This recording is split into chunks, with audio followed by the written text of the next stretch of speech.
इतना सब कुछ जानने के बाद अब मैं आपको बताने वाला हूँ HTML के इमेज के बारे में, वो सब कुछ जो आपको जानना चाहिए। और आज की इस वीडियो में आपको उस इमेज के बारे में सब कुछ पता चल जाएगा। तो वैसे तो मैंने इमेज के बारे में आपको बेसिक नॉलेज तो दिया ही, जैसे इमेज किस तरीके से आप ऐड कर सकते हैं अपने वेब पेज में। मैंने आपको बताया इमेज में आप अल्टरनेटिव वर्ड्स किस तरीके से ऐड कर सकते हैं इन केस यदि आपका इमेज सही से लोड ना हो रहा हो due to the slow internet connection. और मैंने आपको बताया आप किस तरीके से इमेज को सेंटर में कर सकते हैं, लेफ्ट में कर सकते हैं, राइट में कर सकते हैं। और तो और मैंने आपको बताया कि आप किस तरीके से अपने इमेज का डायमेंशन को आप चेंज कर सकते हैं या कहीं आप इमेज का डायमेंशन सेट कर सकते हैं।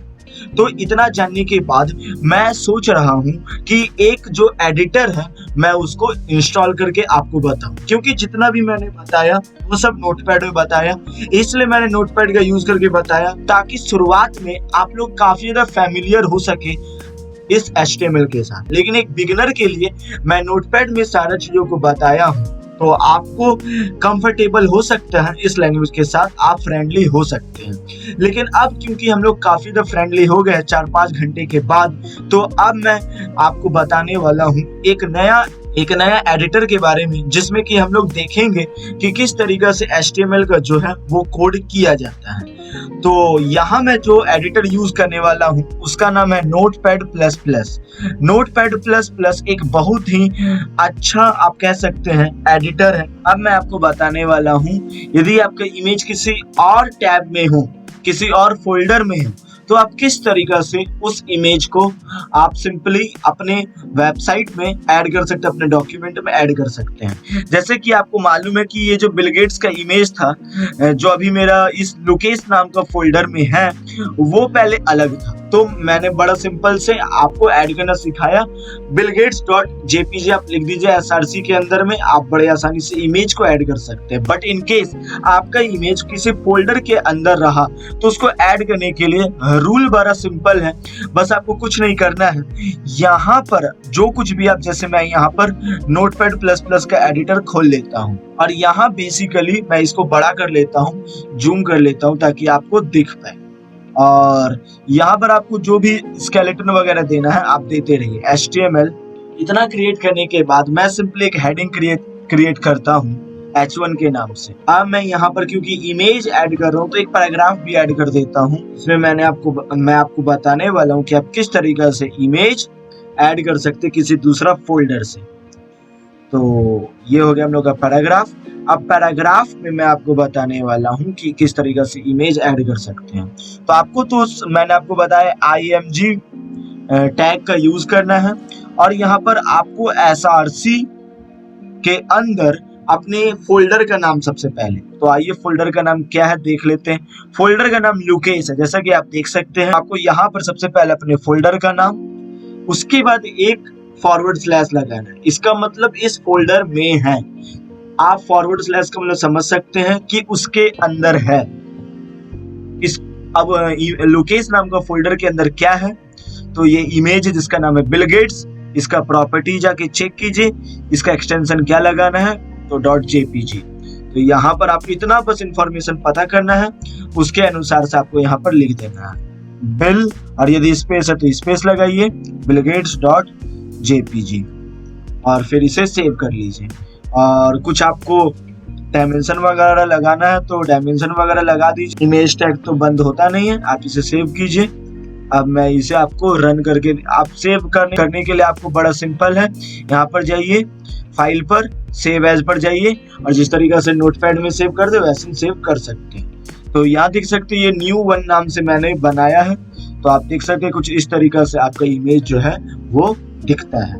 तो अब मैं आपको बताने वाला हूँ कि इमेज यदि किसी दूसरे वेबसाइट पर है, इमेज यदि किसी दूसरे वेबसाइट पर, जैसे मैं एक वेबसाइट खोल रहा हूँ विकिपीडिया, तो जैसा कि आप देख सकते हैं, मान लीजिए इस इमेज को मैं चाहता हूँ कि मेरा इस वेबसाइट में जो मैं यहाँ पर वेब पेज क्रिएट किया हूँ वो यहाँ पर है। तो मैं ये कैसे कर सकता हूँ, बड़ा ही आसान स्टेप में आप किसी भी वेबसाइट सर्वर से इमेज को अपने डॉक्यूमेंट या वेब पेज में ऐड कर सकते हैं।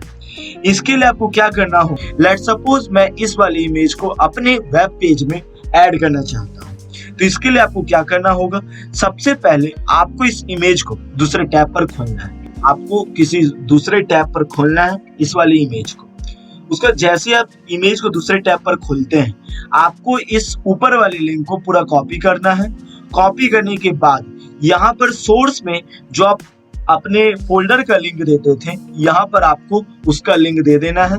और उसके बाद आप जो भी हाइट डायमेंशन वगैरह देना चाहते हैं आप यहाँ पर दे सकते हैं, कोई भी प्रॉब्लम नहीं है। मैं यहाँ पर 500 दे देता हूँ और हाइट में 250 कर देता हूँ और इसे सेव कर देता हूँ। क्योंकि ये इंटरनेट से जुड़ा इमेज है तो इसलिए इसे लोड होने में काफी ज्यादा समय लग सकता है। तो मैं इसे सेव कर लिया एंड फोल्डर में गया। तो देख सकते हैं ये जो इमेज है वो हमारा लोड हो रहा है। आप इसे थोड़ा समय दीजिए क्योंकि ये इंटरनेट से जुड़ा इमेज है तो लोड होने में थोड़ा समय लगेगा। तो क्योंकि इंटरनेट इमेज थोड़ा लोड होने में समय लगता है तो इसके लिए आप अल्ट कीवर्ड का यूज कर सकते हैं। अल्ट जो मैंने आपको बताया एट्रीब्यूट वो लिख दीजिए ताकि इमेज लोड होते होते बता दी कि यहाँ क्या लोड होने वाला है। तो इस तरीका से आप इमेज किसी सर्वर से किसी वेबसाइट से ऐड कर सकते हैं। जैसा कि आप देख सकते हैं हमारा ये इमेज था, हम लोगों ने ऐड करके दिखाया। उसी तरीका से यदि आप चाहते हैं अपने वेबसाइट में जिफ ऐड करना तो आप बस वो जिफ अपने कंप्यूटर में डाउनलोड कीजिए। उसका एक्सटेंशन जेपीजी के जगह .gif रख दीजिए, ग्राफिक इंटरचेंज फॉर्मेट। अब जैसे मुझे इस इमेज को फ्लोट करवाना है तो मैं यहाँ पर एक एट्रीब्यूट यूज करूंगा, स्टाइल एट्रीब्यूट। स्टाइल के बाद मैं यहाँ पर इक्वल टू दूंगा। इक्वल टू देने के बाद यहाँ मैं इन्वर्टेड कॉमा के अंदर लिखूंगा फ्लोट, क्योंकि मुझे इसे फ्लोट करवाना है। कैसे करवाना है, राइट और फिर आप इसका विड्थ हाइट आप ले सकते हैं। मैं इसे एंड कर देता हूँ। इतना करने के बाद इसे सेव कर लेता हूँ और यहाँ मैं रिफ्रेश करता हूँ। फ्लोट इन द सेंस मैं आपको बताना चाहता हूँ, फ्लोट इन द सेंस जो इमेज है उसका अलाइनमेंट, यानी कि इमेज कहाँ रहेगा, सेंटर में, मिडिल में, यहाँ वहाँ जो भी आप रखना चाहते हैं आप रख सकते हैं। जैसे मैं यहाँ पर यदि फ्लोट मैं रख देता हूँ लेफ्ट तो हमारा जो इमेज रहेगा वो अलाइन हो जाएगा लेफ्ट की ओर। जैसे मैं इसे सेव किया, अब मैं यहाँ पर आपको दिखा रहा हूँ तो देख सकते हैं हमारा जो इमेज है वो लेफ्ट में आ गया। अब मैं आपको बताने वाला हूँ कि आप अपने वेब पेज में जो इमेज ऐड किए हैं उसका हर एक पार्ट पे यदि आप क्लिक करते हैं तो एक लिंक कैसे बन सकता है। यानी मैं आपको ये बताना चाहता हूँ कि आप किस तरीके से किसी भी इमेज के एक पार्ट पर क्लिक करते हैं तो वो लिंक कैसे बनेगा। तो देखिए, जैसे फॉर एग्जांपल के लिए मैंने एक इमेज डाउनलोड मारा है डिवाइसेस नाम से। यहाँ मोबाइल है, चश्मा है और हमारा क्रेडिट कार्ड है, लैपटॉप है और यहाँ शायद कैमरा रखा हुआ है। यहाँ पर जब कभी भी कोई भी पर्सन एक पर्टिकुलर पार्ट को टच करेगा या क्लिक करेगा तो किस तरीका से वो उसको एक क्लिकेबल लिंक बना सकता है, ये हम लोग देखने वाले हैं आज। एक्चुअली में ये जो इमेज मैपिंग कहलाता है ये पूरा प्रोसेस, ये इमेज मैपिंग आप ऐसे कह सकते हैं कि आपका इमेज में जो क्लिकेबल एरिया बनाना होता है उसी को इमेज मैपिंग कहा जाता है। और इसमें जो मैप जो रहता है ये एक टैग होता है जो कि इमेज मैप को डिफाइन करता है। और एक इमेज मैप जो होता है उसमें क्लिकेबल एरियाज होते हैं जिसको कि हम लोग एरिया टैग से डिफाइन करते हैं। जैसे फॉर एग्जांपल के लिए एक मैं आपको बना करके दिखाता हूँ कि किस तरीके से आप बड़े आसानी से अपनी इमेज में क्लिकेबल एरिया आप क्रिएट कर सकते हैं। फॉर एग्जांपल के लिए आपको अपनी इमेज को तो ऐड करने के लिए बड़ा आसानी से आपको सारा प्रोसेस जो मैंने आपको बताया था इमेज ऐड करने का वो तो आपको यूज करना ही है। आपको img टैग यूज करने के बाद src का यूज करना है, इतना बस आपको कर देना है। यानी कि फॉर एग्जांपल के लिए आप जो कुछ भी करना चाहते हैं, इमेज वगैरह ऐड करना चाहते हैं, आप उसको कर लीजिए।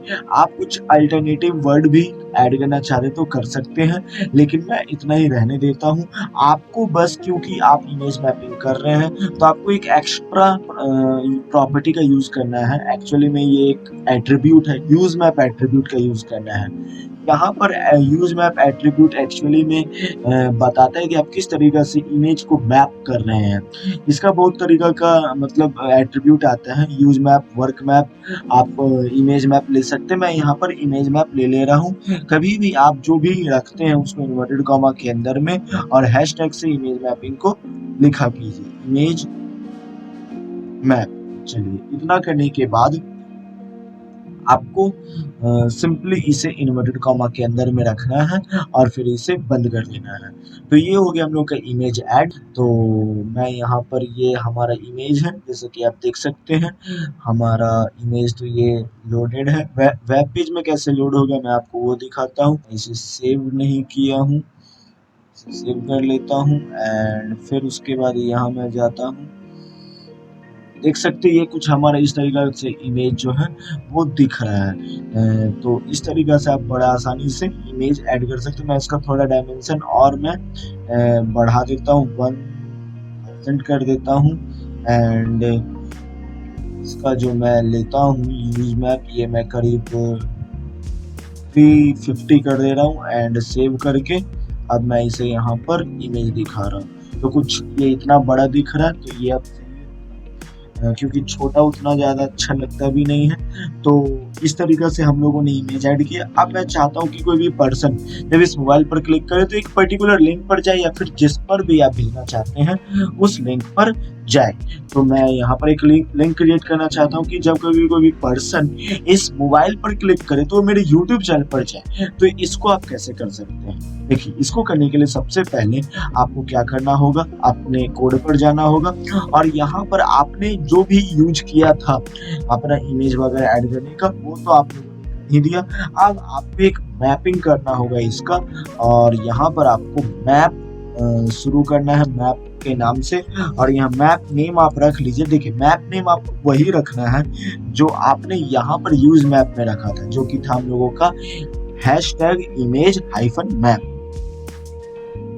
एंड देन आपको उसके बाद इसका एरिया चूज कर लेना है कि ये जो एरिया रहेगा वो किस तरीका से रहेगा।